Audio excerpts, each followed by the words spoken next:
ایسی sound proof جو ہے گنز لے کے اور یہ ہزاروں بندہ مار کے اور ہزاروں بندہ مار کے انہوں نے غائب کر دیا. پرندے آئے نیچے گوشت نہ ملا ان کو کھانے کے لیے, درندے آئے تو ان کو جناب کوئی بوٹی نہ ملی کھانے کے لیے, خون کا ایک نشان نہ ملا, کسی صحافی کو کچھ نظر نہ آیا, پھر ان کا کوئی رشتہ دار نہ ملا, پھر ان کا کوئی محلہ نہ ملا, پھر ان کا کوئی شہر نہ ملا, ان کا کوئی گاؤں نہ ملا, کوئی تحصیل نہ ملی, کوئی ضلع نہ ملا. تو ہمارا کیا بنے گا؟ امریکہ تو اس سوچ میں ہے کہ یار جن کی گنز اتنا کام کر رہی ہیں ان کے میزائل کیسا کام کرتے ہوں گے, تو پھر ڈرنا تو بنتا ہے امریکہ کا. تو امریکہ نیو یارک سے لاس اینجلس سے جناب سیاٹل سے واشنگٹن ڈی سی کے ریلیاں نکال رہے ہیں کہ پاکستان کے میزائل پروگرام کو روکو, ورنہ یہ ہمارا کیا حال کرے گا. جس کی بندوقیں, پاکستان کی بندوقیں ہزاروں بندہ مار کے ان کے رشتہ دار پتر کتر دتر سب غائب کر دے, تو ایسی فوج کے سامنے امریکہ کیا بیچتا ہے. لہٰذا ترلا مارو, نام لو اسرائیل کا, نام لو انڈیا کا, نام لو دنیا کا, اور اپنی جان بچاؤ. یعنی کہ کل ساگ ڈار صاحب درست کہتے تھے کہ ماشاءاللہ یہ بھی دن دیکھنا تھا کہ پاکستان سے امریکہ کو اس بات کا ڈر لگ گیا کہ چلو ان کا موڈ خراب ہوا تھا, ہم ان پہ امریکہ پہ چڑھ دوڑیں گے. لیکن اگر آپ اس طرف دیکھیں, دیکھیں کوئی وجہ ہوتی ہے نا, کوئی بات ہوتی ہے نا جس کی وجہ سے امریکہ کو جو ڈر پڑا ہے. کیوں پڑا ہے؟ وہ اس لیے پڑا بھائی کہ پاکستان کی فوج نے یہ کارنامہ کیا. ہمارا سیاست میں ان کی مداخلت سے اختلاف ہے اور وہ رہے گا, لیکن پاکستان کے جب یہ سپوت پاکستان کے دفاع کے لیے کوئی کام کرتے ہیں تو پھر ہم اس کو مانتے ہیں. اگر یہ کوئی ایسے کارنامے کرتے ہیں جیسے وہ ٹی ایم تھا ہمارے پنڈی شہر گئی, طارق محمود, ان کے نام پہ روڈ بھی ہے ٹی ایم, اور وہ زبردست کمانڈو تھے اور ان کے بڑے کارنامے ہیں, بڑا نام ہے دنیا کے اندر. تو ایسے سپوتوں کو ہم سلام کرتے ہیں. ہم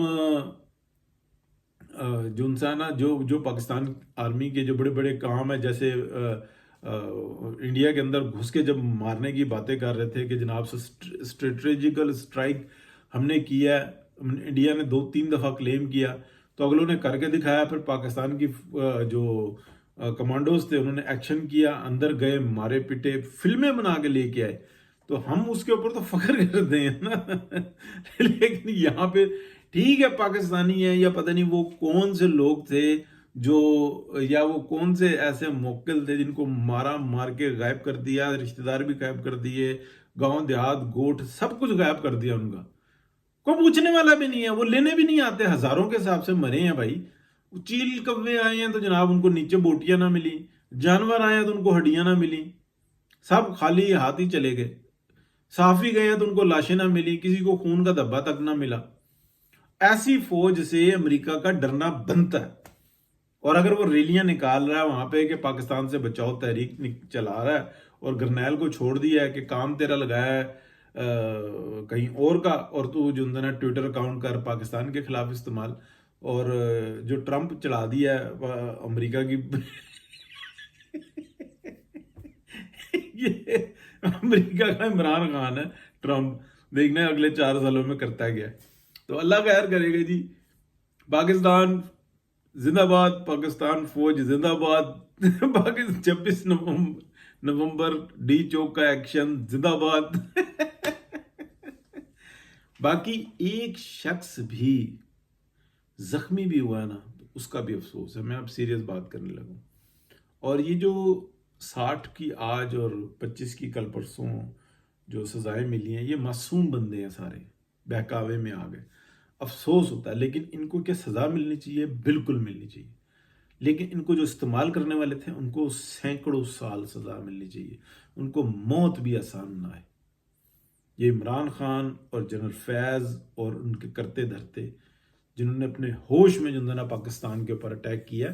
میں وہ بندہ ہوں, آواز چھوٹی ہے, میں نہیں مانتا کہ پاکستان کی فوج پہ اٹیک ہوا. یہ پاکستان کے اوپر اٹیک ہوا.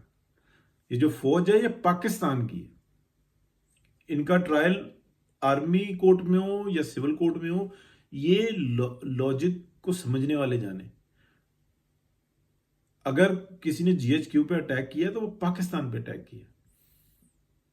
دن وہ بھی بڑا خطرناک تھا جب میاں محمد نواز شریف کو نکالا تھا سازش کر کے. سپریم کورٹ آف پاکستان نے پاکستان کی GHQ نے سازش کر کے پاکستان کے منتخب وزیر اعظم کو نکالا تھا. اور لوگ جو نا یہ کہتے تھے کہ یار یہ لٹا پھٹا پاکستان اس شخص نے کھڑا کر کے رکھ دیا اور تم نے سازش کر کے نکال دیا. آرڈر کرو ہم نکلتے ہیں.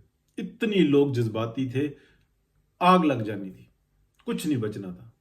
اور جینین تھا, حقدار تھا یہ سب کچھ ہونا, لیکن کسی نے کچھ نہیں کیا. تو ان لوگوں نے تو سازشوں سے آئے, سازشیں کی, جھوٹ پھیلایا اور مل کر جھوٹ پھیلایا. کس نے یہ باڈی ڈاکٹرائن نکالی تھی؟ کس نے ٹریٹر کے ٹرینڈ چلائے تھے؟ کس نے بطور وزیر اعظم بیٹھ کے جو نا اتنا جھوٹ بولتے ہیں, اتنا جھوٹ بولتے ہیں کہ جو جھوٹ ہے نا وہ سچ میں بدل جاتا ہے. اور یار سائفر کا کوئی مسئلہ ہی نہیں ہے. عمران خان نے کہا تھا کیبل آئی ہے, کیبل سیکرٹ میسج ہوتا ہے جس کو شو کرنا یا بتانا یا بیان کرنا اس کا وہ جرم ہوتا ہے. سائفر سائفر سائفر سائفر بول بول کے ایک سے ایک بڑا جو صحافی ہے نا وہ اس وقت میں بھول چکا ہوا ہے. یہی اذہان کی جنگ ہے, یہی 5th جنریشن وار ہے. عمران خان نے کہا تھا کہ کیبل آئی ہے, کیبل سیکرٹ ایکٹ کے اندر آتا ہے, کیبل پہ سیکرٹ ایکٹ لگتا ہے. آپ اگر کوئی جھوٹا یہ بیان کر دینا کہ یار یہ کیبل ہے, اگر میں یہ کہوں نا کہ یہ کیبل ہے, یہ کیبل ہے اور اس کے اندر یہ لکھا ہوا ہے, ٹھیک ہے, یہ بھی سیکرٹ ایکٹ کے اندر آ جاتا ہے. بے شک کہ میں ٹوٹلی جھوٹ بول رہا ہوں, اس کے اندر کچھ بھی نہ ہو, لیکن یہاں پہ سائفر کر کر کے ہر صحافی جو ہے نا, جو جینین صحافی ہے, طلعت حسین جیسا, عبدالقیوم صدیقی جیسا, رضی دادا جیسا, ہر بندہ جو ہے نا وہ بھول چکا ہوا ہے کہ اس شخص نے کیبل بولا تھا. کیبل کے اوپر جو ہے نا کیبل نہیں بول سکتے, کیبل کے اوپر جنگیں ہو جاتی ہیں. کیبل فائنل میسج ہوتا ہے, کیبل سیکرٹ کوڈ میں آتا ہے, کیبل کو عام بندہ پڑھ ہی نہیں سکتا, اس کو ڈی کوڈ کیا جاتا ہے. سائفر تو بے شمار آ رہے ہوتے ہیں, ایسے لیٹر بے شمار آ رہے ہوتے ہیں, یہ رائے ہے, یہ بتایا, یہ کہا, یہ سنا. بہرحال جی بات نکل گئی. بہرحال امریکہ جو ہے نا وہ جو ریلیاں نکال رہا ہے, جو پریشان ہے, وہ درست پریشان ہے پاکستان کی فوج نے جو کارنامہ کیا, ہزاروں بندہ مار کے. بھلے وہ پاکستانی تھا تو مکل لیا, جو بھی تھا. پرندوں کو کھانے کے لیے بوٹیاں نہ ملیں, جانوروں کو ہڈیاں نہ ملیں, رشتہ دار ہی نہ ملے, رشتہ داروں کو محلے نہ ملے, محلے داروں کو گھر نہ ملے, گھر والوں کو ضلع نہ ملے, ضلع والوں کو ڈویژن نہ ملے, کسی کو کچھ ملا ہی نہیں. دیکھیں نا, یہ ہے پاکستان کی فوج کا خوف پوری دنیا کے اوپر, کہ یہ فوج جو سی ہے نا وہ امریکہ تو جناب ایٹم بم مار کے جو ہے نا شہر وہاں تھے, تباہی, راکھ, مٹی, ریڑا کھیڑا سب کچھ موجود تھا. یہاں تو ملے کچھ نہیں. روڈیں بھی ویسی ہیں, درخت بھی ویسے ہی ہیں. عمر ایوب صاحب کے مطابق پتہ نہیں کون کون سے ساخت کی وہ گنیں چل گئی وہاں پہ, اور کسی نے کان سے آواز تک نہ سنی. ہزاروں بندہ مر گیا اور جناب ملیاں میٹ کر کے صاف کر کے وہ گئے. یہ ہوتی ہے کامیابی, یہ ہوتا ہے مشن پاسبل امپاسبل. پاکستان فوج زندہ باد جی, چھا گئے ہو.